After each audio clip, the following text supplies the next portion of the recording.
கந்தனிடம் செல்லுங்கள், என்ன வேண்டும் சொல்லுங்கள். கந்தனிடம் செல்லுங்கள், என்ன வேண்டும் சொல்லுங்கள்.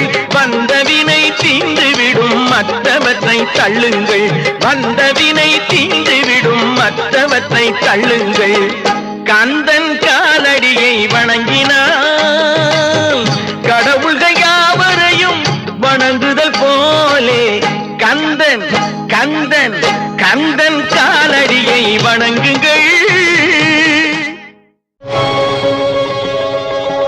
அம்மையானவன் எமக்கு அப்பனானவன், அம்மையா